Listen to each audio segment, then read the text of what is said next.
जो एक जगह पर बैठ ही नहीं सकते, वो कथा को कैसे सुनेंगे? और श्री सूत महाराज जी बड़ा सुंदर वर्णन कर रहे हैं। अकारो वासुदेव स्यात् तस्मिन् स्थिर अस्थिर। नारद जी को कहा जाता है अस्थिर, अर्थात जो एक जगह पर स्थिर नहीं रहते। और हम लोग तो क्या कहते, हर किसी को कह देते, बोले पक्का नारद है महाराज, ये तो है बोलते ना, कोई चुगली करने वाला हुआ नहीं और नारद है पक्का। लेकिन नारद जी है कौन? वास्तविकता में नारद किसे कहा जाता है? नारम ज्ञानम ददाति इति नारद। जो हम जीवों के लिए ज्ञान देते हैं, वास्तविकता में उसे नारद कहा जाता है। नारम अज्ञानम द्यति खंडयति इति नारद। जो हमारे अज्ञान का विनाश करते हैं, उसे नारद कहा जाता है। अब जैसे नैमिष इत्यादि ऋषियों ने कह दिया, बोले महाराज नारद जी तो अस्थिर है, और ये अस्थिर है तो इन्होंने स्थिर होकर के कथा को कैसे श्रवण किया? लेकिन श्री सूत महाराज जी कह रहे हैं कि अकारो वासुदेवस्य। भगवान श्री कृष्ण गीता जी में क्या कहते हैं कि वर्णमाला का जो पहला अक्षर है वो क्या है?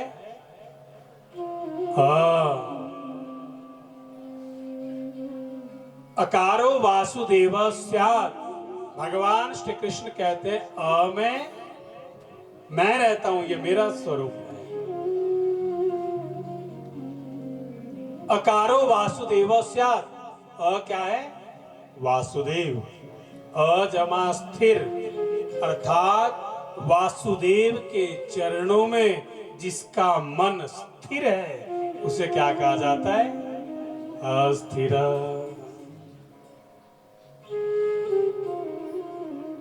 भगवान श्री कृष्ण कहते हैं अक्षराणाम अकारो अस्मि।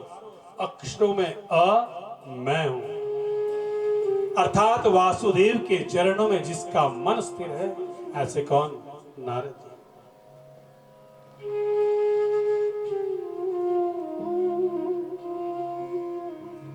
और श्री सूत महाराज जी कह रहे कि ऋषियों, यही नारद जी एक दिन क्या हुआ कि बड़ी तीव्र गति से भागते हुए जा रहे हैं।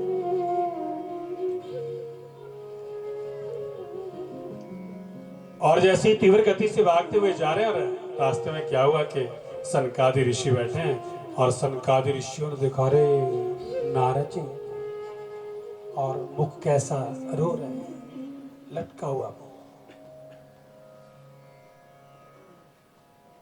बड़े चिंतित हैं। और जैसे चिंताग्रस्त जब नारद जी को सनकादि ऋषियों ने देखा, और एकदम से पूछ रहे हैं कथम ब्रह्मदेन मुख कुतश्चिंतातुरो भवान्। अरे नारद जी,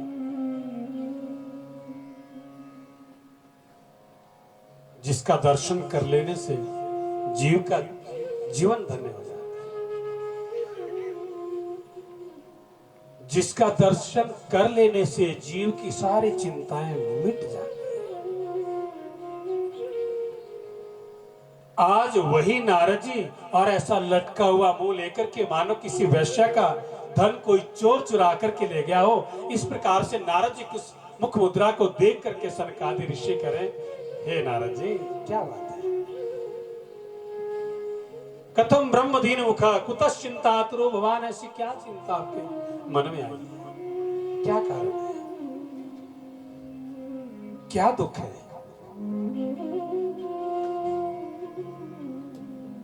त्वरितम गम्यते कुत्र। और ऐसे भागते हुए आप कहां जा रहे हैं?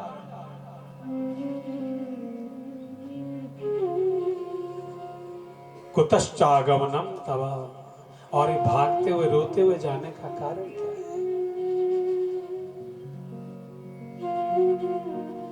कृपया हमें बताइए।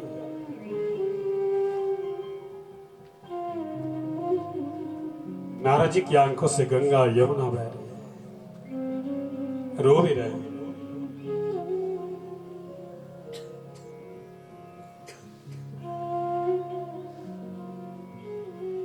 नारद जी कह रहे हैं सनकादिक ऋषियों, अहम तो पृथ्वी यातो ज्ञात्वा सर्वोत्तमा, मैं इस मृत्यु लोक को बड़ा परम पवित्र समझ करके और यहाँ भ्रमण के लिए आया।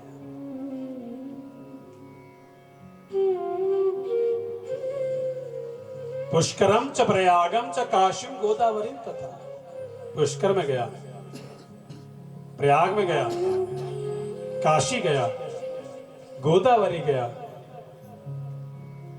सारे तीर्थों का तीर्थाटन करने के बाद भी, सारे घूमने के पश्चात भी मेरा मन जो है वो शांत नहीं हुआ। ना पश्यम कुत्रचित शर्मा मन संतोष कारकम कली नाम धर्म मित्रेण धरेयम वादिता दुना।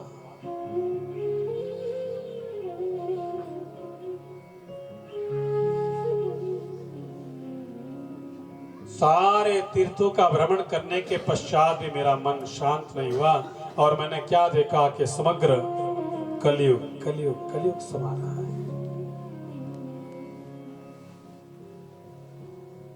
नारद जी की आंखों से गंगा यमुना बह रही है, रो भी रहे और कह रहे हैं यावत वित्तम पार्जन शक्ता तावत निज परिवारो शक्ता। बोले महाराज इस मृत्यु लोक में आकर के मैंने क्या देखा,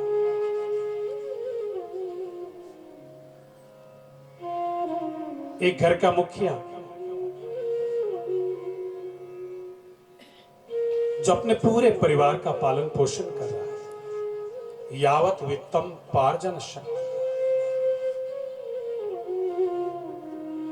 सुबह चला जाता है, शाम को अपने घर आता है, कमा करके अपने पूरे परिवार का पालन पोषण करता है। यावत वित्तम पार्जन शक्ता तावत निज परिवार शक्ता, जब तक वो घर का मुखिया कमा रहा है, घर को ला रहा है, घर में भी खूब आवट हो रही है।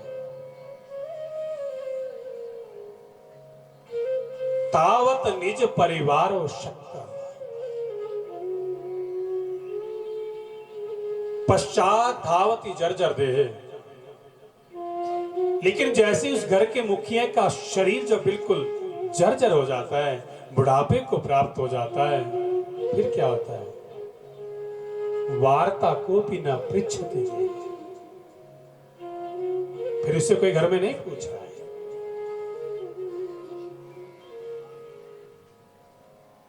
जब तक ये जीव कमा करके अपने परिवार का पालन पोषण कर रहा है, तब तक तो घर में खूब आवैट हो रही है। लेकिन पश्चात धावती जर्जर दे वार्ता कोपी ना पृच्छति गे, जैसे उस मुखिया का शरीर जब ढल जाता है, किसी कार्य को करने के लायक नहीं रहता, वार्ता कोपी ना पृच्छति गे, फिर उसे घर में कोई नहीं पूछ रहा है।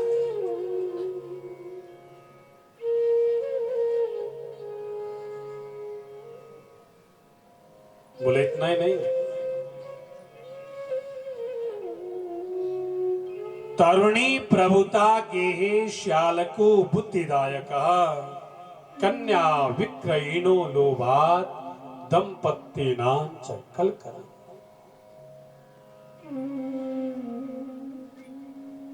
नारद जी रो भी रहे हैं, आंखों से गंगा यमुना बह रही है और सनकादि ऋषियों के लिए जो इस पूरे मृत्यु लोक में जो भ्रमण किया, जो जो देखा, वो सारा सुना है।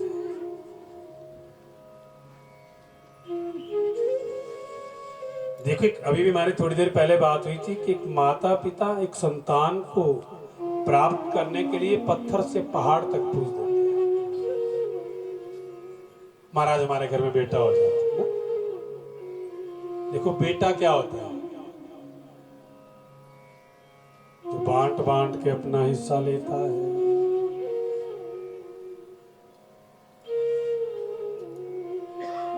लड़का क्या होता है,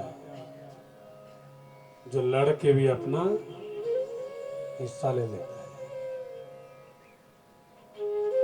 और यदि भगवान से प्रार्थना करनी है तो ये करो कि महाराज मेरे यहाँ पर पुत्र उत्पन्न हो जाए, पुत्री उत्पन्न हो जाए, बेटा या लड़का नहीं।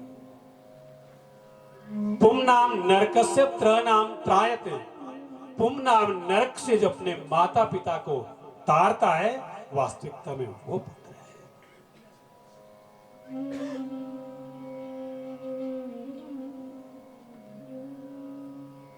तरुणी प्रभुता गेहे, बोले माँ बाप के संस्कारों में ऐसी कौन सी कमी रह जाती है कि 25-30 सालों तक जो है वो अपने पुत्र का पालन पोषण कर रहे हैं, अपनी पुत्री का पालन पोषण करते हैं, और जैसे ही 25-30 वर्ष के पश्चात तरुणी प्रभुता गेहे, जैसे उसका विवाह किया, क्या होता है कि की करिए करतार बिच बुढ़ापे दे, कोई न लेंदा सार बिच बुढ़ापे। अब क्या होता कि वो पुत्र जो माता पिता के कहे से कार्य को करता था, माता पिता की सलाह को लेकर के जो कार्य करता था, और जैसे तरुणी प्रभुता गेहे विवाह किया, अब किसकी सलाह लेकर के काम करता है? शाल को बुद्धिदायक, मैं नहीं बोल रहा हूं, ये भागवत जी में लिखा है। फिर अगर कोई कार्य करवाना हो घर में, किसे बुलाता है? बोले 1.5 साल को, सारी खुदाई एक तरफ और जोरू का भाई। देखो वेद व्यास जी ने कहा कि कोई बड़ी बात नहीं, अगर आपका साला बुद्धिमानी है, सलाह लेनी चाहिए, सलाह लेनी चाहिए। और उससे पहले किसकी सलाह लेनी चाहिए? अपने बुजुर्गों की सलाह लेनी चाहिए, अपने माता पिता को पूछना चाहिए। कन्या विक्रयिनो लोभा दंपत्तिनां च कलकम। नारद जी रो भी रहे हैं और गंगा यमुना आंखों से बह रही है, और सारा वृत्तांत जो है वो सनकादि ऋषियों के लिए सुना रहे। बोले इतना ही नहीं, अट्टशूला जनपदा शिवशूला द्विजात्या।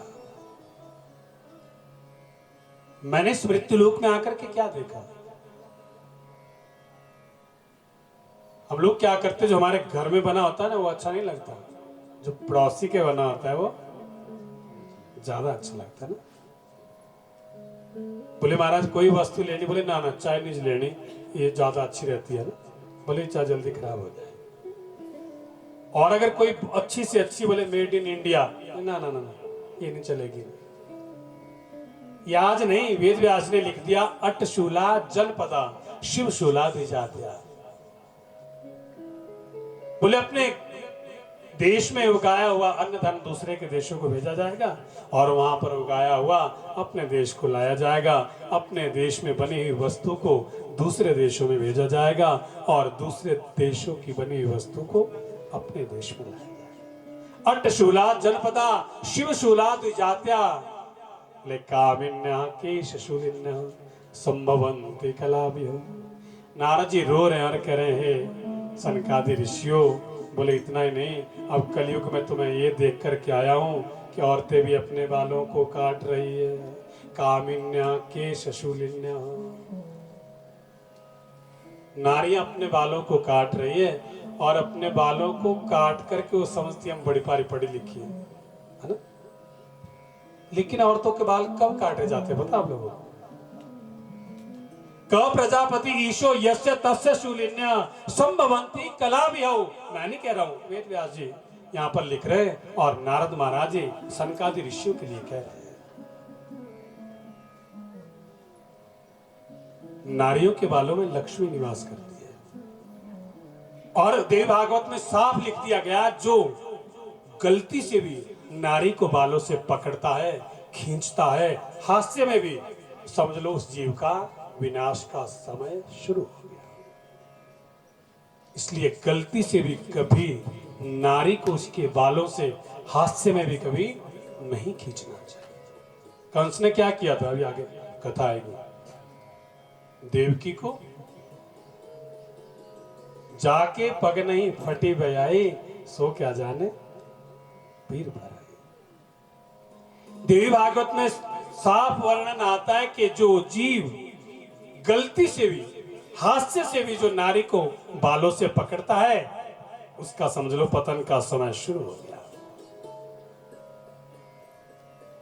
लेकिन नारियां ही, नारद जी रो रहे अपने बालों को काट रहे, और वो ये नहीं जानती क प्रजापति ईशो यस्य तस्य शूलिन्या। बोले नारियों के बाल कब काटे जाते हैं? बोले जब उनके पति का देहांत होता है तो नारी के बाल काटे जाते हैं। करती तो हम करवा चौथ है, पर बाल तो दो मुंह हो जाते हैं, करे क्या? होता ना ऐसा। पहले की माताओं के 8-8 10-10 बच्चे भी होते थे, घर में काम भी बहुत होता था, पर बाल फिर भी एक मुंह ही रहता था, है ना? नारद जी ये सारा सब कुछ देख करके जो है विलाप कर रहे, रो रहे हैं, और सनकादि ऋषियों से करे, बोले महाराज जैसे ही इस मृत्यु लोक में भ्रमण करता हुआ मैं वृंदावन में जब आकर के पहुंचा, मैंने क्या देखा?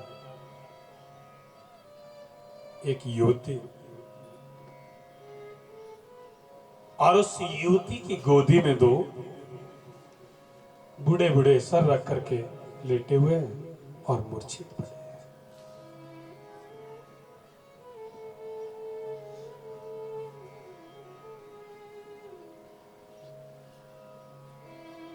अब जैसे मैंने उस युवती को देखा, पहले तो मेरा मन किया जाकर के पूछूं क्या हुआ है, लेकिन फिर मन में विचार आया कि उसके साथ उसकी सखिया भी वहां पर बैठी हुई है, और नारियों के बीच में अगर मैं चला जाऊंगा, ऐसा ना हो कहीं मैं पूछूं और ये कहे कि तुझे क्या हो रहा है अभी। इसलिए मैं वहां से जैसे निकला और उस युवती ने मुझे आवाज दी,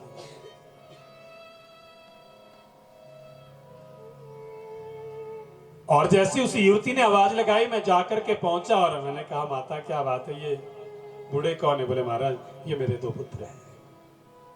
माता तो 16 वर्षीय है और पुत्र बूढ़े हो चुके हैं,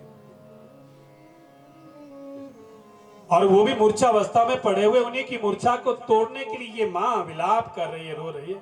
और जैसे मैं वहां जाकर के पहुंचा और मुझसे कहा कि बोले महाराज आप यदि कोई दवाई जानते हैं पिला दो। बोले जितना चूरन चटनी मेरे पास था मैंने सब चटा दिया, मैंने वेदों का पाठ किया, जितने मंत्र मुझे आते थे मैंने सारे बोल लिए, लेकिन उन दोनों की मूर्छा नहीं टूटी।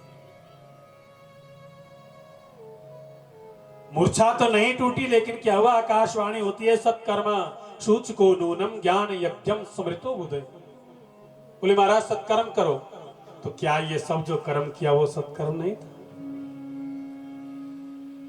अब ये सत्कर्म क्या है, यही सब जानने के लिए मैं भागता हुआ जा रहा हूं। बहुत परेशान हो चुका हूं कि सत्कर्म क्या है, कैसे वो करूं।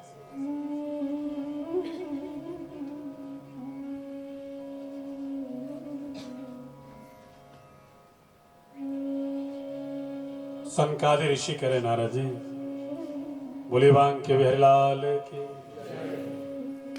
बोले भागवत जी की कथा का गान करो। नारद जी रो भी रहे और रोते रोते हंस भी रहे। बोले भागवत की कथा को करने से क्या होगा जब मैंने वेदों के मंत्रों का उच्चारण कर लिया है।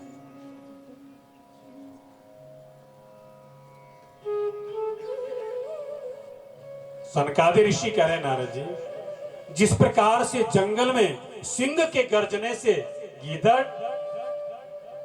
दूर भाग जाते हैं, इसी प्रकार से इस कली काल में भागवत जी की कथा को श्रवण करने से कलयुग के सारे दोष रूपी जो गीदड़ है वो दूर भाग जाते हैं।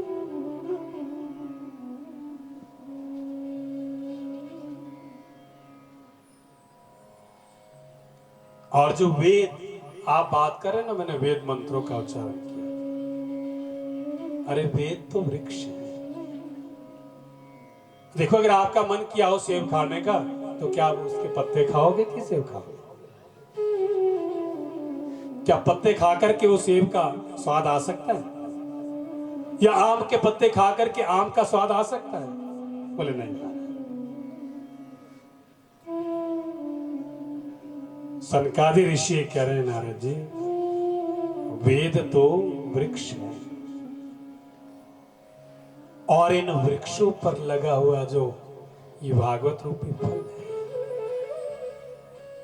और यदि फल खाना है तो पत्ते और टहनियां चबा करके वो आनंद नहीं मिल सकता।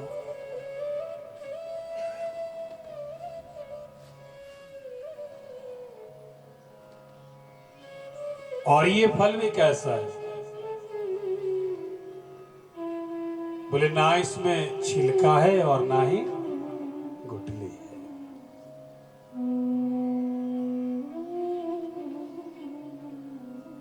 और नारद जी ने क्या किया कि सनकादि ऋषियों के चरणों में गिर गए। बोले महाराज ऐसा करो, फिर आप ही जाए ये भागवत रूपी कथामृत का पान हमें करवाइए। और सनकादि ऋषियों को गंगा के पावन तट पर सुखदेव ये नारद महाराज जी लेकर के जाते हैं। बड़ा सुंदर सा मंच लगाया गया, चारों भाइयों को विवाह गद्दी के ऊपर आसीन किया गया। अब जैसे ही सारे उत्तराखंड में संत महात्माओं को जब पता चला, अरे नारद जी भागवत करवा रहे हैं, नारद जी भागवत करवा रहे हैं, सारे संत जन जो है वो अपनी गुफाओं से पर्वतों से निकल करके और गंगा जी के आनंद तट पर आकर के पहुंच गए। संतों की भीड़ उमड़ पड़ी। नारद जी ने 3 आसन लगाए हैं। एक आसन माता भक्ति के लिए। ये जो युवती है ये कौन है? ये मां भक्ति है। और इनके दो गोदी में 2 वृद्ध मूर्छित पड़े हुए हैं। ये इनके 2 पुत्र हैं, ज्ञान और वैराग्य। अब 3 आसन लगाए हैं। एक आसन पर माता भक्ति विराजमान है और एक आसन पर ज्ञान और वैराग्य जो माता भक्ति की गोदी में मूर्छित पड़े हुए हैं। और सनकादि ऋषियों ने भागवत जी को कहना प्रारंभ किया। और जैसे धीरे धीरे धीरे धीरे जो कथा बढ़ती गई, ज्ञान और वैराग्य की मूर्छा टूटी। और जैसे ही पुत्रों की मूर्छा टूटी देख करके जो है आज माता भक्ति इतनी प्रसन्न चित्त हुई। और जैसे ही सनकादि ऋषि भागवत की कथा का गान कर रहे हैं, श्री कृष्ण गोविंद हरे मुरारे, हे नाथ नारायण वासुदेव, माता भक्ति एकदम से पंडाल के बीच में जो है और नाच उठी। ये मां भक्ति जिसका जन्म द्रविड़ देश में हुआ, कर्नाटक में पालन पोषण हुआ और पंढरपुर जैसे देशों में मां भक्ति का दर्शन होता है। और लेकिन जैसे ये माता भक्ति गुजरात में आकर के जब पहुंची, गुर्जरे जीर्णताम गता, वहां आकर के ये भी जीर्ण हो गई।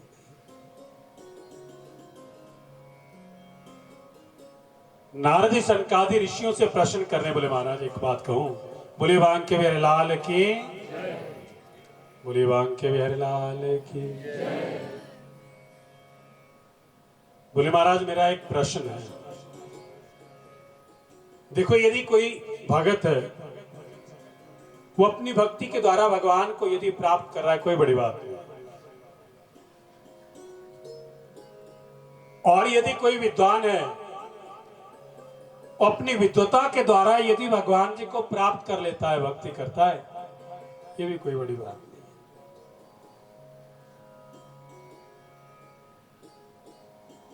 लेकिन मुझे आप ये बताओ, बोले महाराज, ये मानवा पाप कृतस्तु सदा सर्वदा, जिसने कभी भगवान का भजन किया ही नहीं, जिसने कभी अपने घर में धूप बत्ती जलाई ही नहीं, जिसने कभी सत्संग किया ही नहीं, जो हमेशा क्रोधित रहता है, जो हमेशा कथा के पांडाल में आकर के भी गप्पे ही मारता रहता है, बोले वांके बिहारी लाल की। ऐसे जीव का उद्धार कैसे होगा?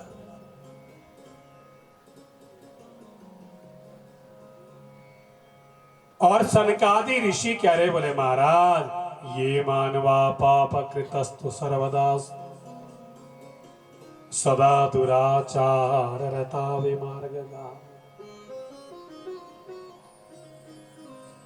बोले जिस जीव ने कभी आजीवन भर प्रभु का भजन नहीं किया, प्रभु का सुमिरन नहीं किया, जिसका सिर कभी भी भगवान के दरबार के आगे नहीं झुका हो, सदा जिसने दुराचार ही किया हो, क्रोध अग्नि दग्धा कुटिलाश्च कामिना, हमेशा क्रोधित ही होता रहता हो, गुस्से में ही रहता हो, ऐसा जीव भी यदि 7 दिनों तक भागवत जी की कथा को श्रवण कर ले, उस जीव का भी उद्धार हो जाता है।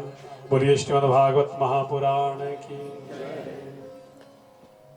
गोविंद चले आओ, गोपाल चले आओ, गोविंद चले आओ, गोपाल चले आओ, गोविंद चले आओ, गोपाल चले आओ, गोविंद चले